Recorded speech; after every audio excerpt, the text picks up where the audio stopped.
I think, first of all, it starts from my family. And I would say especially my dad, who is engineer by himself.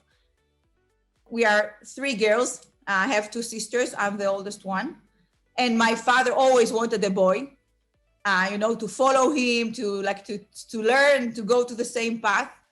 But he always treated me like I'm equal. I can do everything I want, and definitely be an engineer, be a manager, focus on my career. Always it was there. And as a child, always I embraced that. And also I was always fascinated about teamwork and about, being social and working with people. On the other hand, I was always very analytical, always very excelled in the science area, less in, in this literature and all that. So it kind of was very clear to me, I need to go to this path, to the technology, to the engineering area. And I was very excited, at the end of my high school, to discover the world of industrial engineering and, and system analytics that is actually combining both the human factor and the technology. Since then, till now, I'm very, very much fascinated by that, by the connection, how people are using the system, how they are extracting the value out of it, and how all this, this ecosystem is actually, working together. So that's how. It's the biggest question, I always had, if it's something that you're born with, or it's something that you develop or learn or accommodate to. And it always fascinated me because I always found myself somehow in this kind of leadership. I always kind of dragged to the front, kind of showing different ways, working with people. 10 years of my career, I was part of the Amdocs leadership program. And I was very, very fortunate to learn a lot about that with, with few of the biggest experts in the area. And actually, what I see now, and it's interesting because I see it also in my girls, I have three girls myself. And what I see that, yes, it's something, it's not something that, that you actually, really born with, or I would say differently. It's not if you were not born as a leader, okay, with these characters, you cannot be one. It's really something that you choose again and again to lead and to do, and every day. I'm Israeli. So in Israel, after high school, and I went to the university, and then you go to the army. And then in the army, when you have the skills and you choose to do that, it's a very encouraging system to develop this. So I think when I went to the army and I became an officer, I went to this officer's training in the army. I started to say, okay, this is where I want to be. I want to be in the front line. I want to change things. I want to follow. Of course, I have also, as every leader also has to follow. It's also, a skill that you have to develop and accept. But, I kind of kept this skill of changing, of fixing, of engaging with others. And till today, I can tell you that this is the thing I love the most about Amdocs. Because I think, Amdocs is a company that, lets you do that. And there is a lot of room and a lot of space for innovation, for people to jump in, step up, taking the lead. And, this is why I spent, almost 22 years now with this company. And I did so many things since then. And always, of course, like it's always in the area of combining the people leadership with the technology and everything, but so many different things, working with the product, working with the marketing, working with the development, working with the operations, and it's great.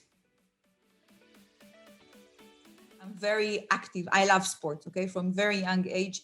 And maybe, it's connected also to the teamwork and the leadership and everything and the challenge.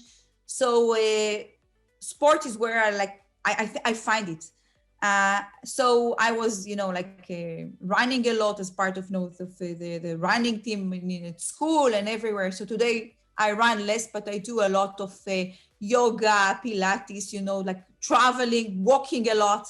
So really, so this is what I like to do. I like to be active. Sometimes too much. Some people would call it hyperactive, but maybe that's a definition. Every day I start very early because we have the morning status, and I live in the US, and the entire team is in India and Israel. So I start early as a 6 a.m. every day. Meetings all day, back to back. I'm teaching myself also to take some breaks. Okay, so I'm forcing myself to take half an hour lunch break. Sometimes I manage, and this is it. So that's the new life now. So the first thing is to let go and to learn to ask for help and accept help. But still, there is a lot that you can share. And when you start to organize your life, so first of all, it's a lot of about organization. When my daughters were very young, I always started the week by organizing these things. Who is helping when I'll need help. So it's really a lot of planning and organization. That's one thing. Another thing, is to remember that, today with the technology and the Corona age, right, taught us so much about that. You can do a lot of stuff to combine the work in your life. It's amazing. All of us today are working from home, and it's okay. Now and then you see, the kids going around, right, in the background, and your pets, making noise, and it's fine. It's another evidence to what I just said before. People are accepting that, we are all human, we are all family members, parents, and it's fine. So use technology to help. You can stay connected today while you are doing other stuff. That's also helps a lot. So that's the thing, you need to remember what is important, and on the important moments, it doesn't have to be a big event. It can be even a hard period your child have or your partner has, and on the important minutes when you see that that the others, the family needs you, be there and don't compromise on that. It's a skill you need to learn how to do, and you'll get better in it. And okay, like I said, maybe you will not be perfect in everything, but you will manage to do it all eventually. And just, be open and be flexible. That's it. Something that is really inspiring me, and I see it also in my girls. First of all, my daughters are inspiring me. The things that they do, the challenges that they embrace, who they are. And one thing I see that they do, and I learn more now, and I think it's really, maybe it's great, that the next generation of girls, of women, we are like that, is to take more chances, is not to be afraid to be yourself. Don't afraid to be too much. Really, this is the thing, okay, that I want to tell you. Because, if something is too much, you think it's too much for yourself, or you think it's too much for others, it's just, it's just temporary. It's just in your head. And maybe it's too much now because they don't know you, and they don't know what you can. And, and they will get used to it eventually. And eventually, in time, they will get even inspired by it. So that's my message. Be who you want to be, and don't let your your internal limits to stop you. And the sky is not the limit.